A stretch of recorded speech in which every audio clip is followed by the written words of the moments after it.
I was really happy also when the neurosciences started getting seriously interested in normal everyday children and the early development of the brain, because the concepts, the values that I have been describing in all books, I think, but this last book is focused on four main values.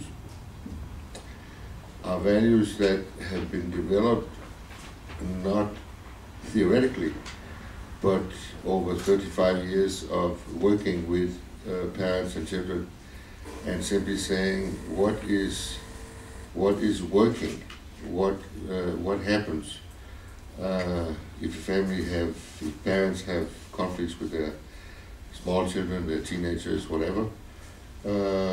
What can we do?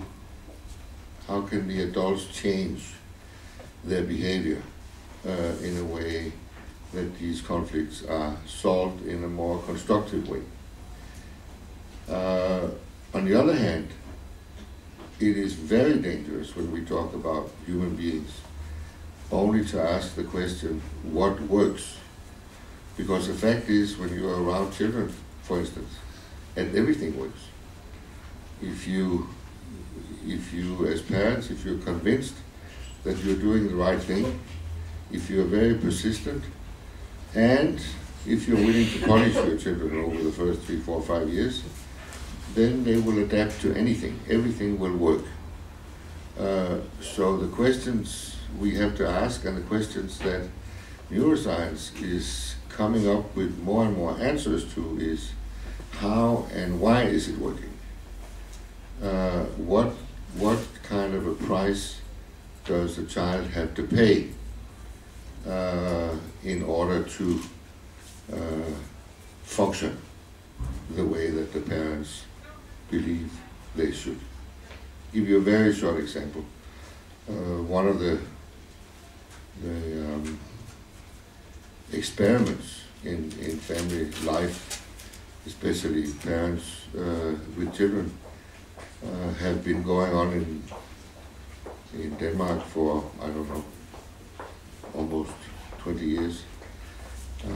It has also been going on a little bit in Slovenia. I'm sure there will be more. And these are the parents who have forgotten that there is a difference between what children need and what they want. So they have this idea that to love my child, I only have to give my child everything he or she wants, whether it is material, emotional, play with them, whatever. And what happens is that these parents develop a value system where they say, if I have a conflict with my child, it means that I'm a bad mother or a bad father. Or if my child is frustrated, I'm a bad mother or a bad father. So a lot of parents, and I'm talking about thousands of parents, were trying to be with their children in a way that there were never conflicts and the children were never frustrated. And those of you who are parents, I'm sure can imagine that that is really hard work. You have to eliminate yourself. You have to be like a servant in your own home. You have to forget anything about your own borders, your own needs, your own values, and you have to be there only as a service person. What we learned very quickly is that these children, when they become 2, maximum 2.5, they become socially impossible. What happens is that the friends and brothers and sisters and grandparents stop visiting the family because the child is such a nuisance and they want to be in the center all the time. And grandparents would say she's spoiled, which in a way is true. Later, when they start kindergarten, we will see them as children who have lost their ability to empathize with other children. They're going around and they're pushing other children, or they're bossing other children, bullying other children. and they have no clue that this might hurt or this might feel bad or whatever to the other person. So the question was, how does this happen?